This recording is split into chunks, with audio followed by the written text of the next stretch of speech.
All right, welcome to this explainer. Let's just dive right into this, shall we? Today, our goal is to peel back the layers of our daily screen habits so we can build a truly wholesome understanding of our own minds. We're talking about moving from mystery to absolute mastery when it comes to social media and your brain. We really want to figure out exactly why these apps make us feel the way they do, and we're going to do it without any of that confusing scientific jargon. So, let's start with a really simple but honestly incredibly deep question. Why does scrolling feel way more satisfying than it actually should? Like, why does a totally simple app have such a profound, almost magnetic grip on our daily attention? It's something literally all of us experience, right? You open your phone for just 1 second and boom, suddenly 30 minutes have totally vanished. We rarely stop to decode it, but there's a very specific reason this happens. Think of your attention kind of like walking down a really busy street. You've got a glowing screen over here, a loud stall over there, a massive crowd. All of them fiercely competing for your focus. But here is the core dynamic to wrap your head around. Nothing is actually forcing you to stop.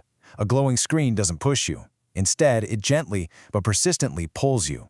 Social media doesn't demand, it invites. And that irresistible pull, that's the absolute foundation of our entire digital lives. So if you take away one crucial thing right now, it's this. Social media is basically a reward system completely wrapped around human attention. If we keep that anchor concept firmly in mind, everything else we're going to talk about makes total sense. We are not just passively consuming content when we log on. No, we are interacting with a highly evolved prediction and reward machine, and it taps directly into our deepest neural pathways. Which brings us to Section 1, the engine room, focusing on brain mechanics. We're going to step completely out of the surface experience of likes and endless feeds and head straight down into the neurological engine room to see what's really going on. And here is your brain's actual engagement engine. It literally runs on cues, uncertainty, repetition, and social feedback. And hey, I want to completely validate you right here. Your brain is not being weak when it constantly checks for notifications. Not at all. It's simply following its ancient hardwired survival logic. Your brain is designed to seek patterns, hunt for possible value, and secure social belonging. The apps are just speaking your brain's absolute oldest language. To understand how this keeps you so hooked, let's look at uncertainty. Imagine opening a lunchbox every single day. If you know exactly what's inside, it's a predictable lunchbox, right? And eventually it just becomes boring background noise. But if you open a surprise lunchbox, maybe it's your absolute favorite snack today, maybe it's just something ordinary tomorrow, well, your brain stays endlessly engaged. That total unpredictability is exactly what keeps you refreshing the feed. You literally never know what that next post is going to be. Over time, that constant engagement creates what's like a well-worn path in a park. At first, you walk across the grass or, open the app by deliberate choice. But repetition turns it into a deep habit. You feel a brief, tiny moment of boredom, and reaching for the phone becomes the easiest possible route, the path of least resistance for your brain.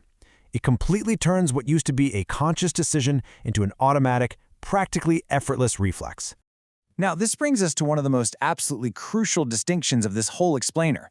Social media provides massive amounts of stimulation. Think of it as tiny little sparks that keep you highly activated but ultimately leave you feeling restless. However, it rarely ever provides satisfaction, which is deep, restorative, like being properly fed. This explains the paradox perfectly, doesn't it?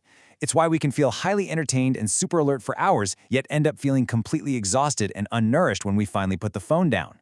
Moving into Section 2. The daily grind, taking a look at mood, attention, and self-worth. Now that we know the mechanics, let's step back up and explore how this system actually impacts the three main pillars of our daily emotional reality. Think of your mood kind of like water in a small bowl. A little drop can change the surface super quickly. Social media delivers incredibly fast, totally mixed emotional signals. You see a hilarious video, then immediately swipe to an outrage-inducing news story, and then bam, a beautifully perfect vacation photo. The water in the bowl is literally never allowed to settle.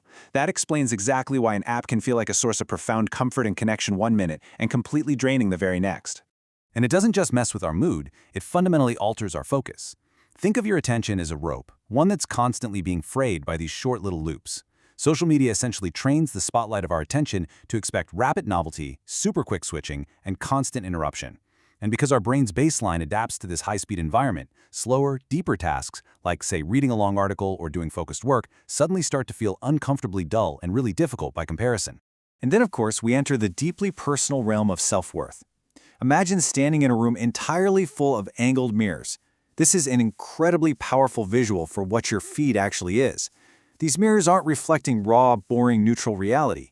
No, they are artificially angled to totally enlarge other people's achievements, their soaring productivity, their popularity, and their beauty. It's a highly selective display of everyone's absolute best highlights.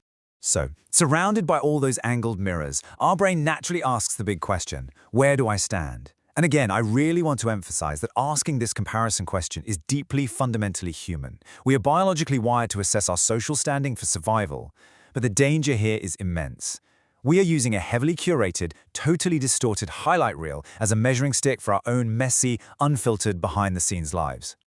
Let's walk clearly through how this builds into a vicious psychological chain reaction. Step 1. A curated post changes your mood slightly for the worse. Step 2. That lower mood actually changes what you notice. You suddenly start seeing way more things you lack. Step 3. This heavily shapes your self-worth, making you feel totally left behind. And finally, step 4. Because you feel down and restless, what do? You keep scrolling for comfort. It's wild, but this loop only deepens our vulnerability to even more comparison. But hey, here is the absolute best news. We definitely do not have to stay stuck in that loop. That brings us to Section 3, Reclaiming Your Agency. It is time to shift the narrative, understand the system, and take back control. We are officially moving away from the old mindset of feeling weak and constantly asking, what is wrong with me when I get distracted? Instead, we're adopting a brand new mindset, recognizing the system for what it is and seeing those selective mirrors for exactly what they are. I really want you to take this away with you today. Getting distracted or feeling drained is not a moral failure. Seriously, it's not. It is simply the result of a perfectly normal human brain interacting with a flawlessly designed environment. Armed with this wholesome understanding, you now have the distance you need. And more importantly, you have agency. You can finally see the pole before it completely grabs you. Which leaves us with a final empowering question to really chew on. The next time the screen lights up, and trust me, it will you blindly accept mere stimulation, or will you pause and make a conscious, honest choice to seek deep satisfaction? The pull is always going to be there. But now, the power to choose is entirely yours.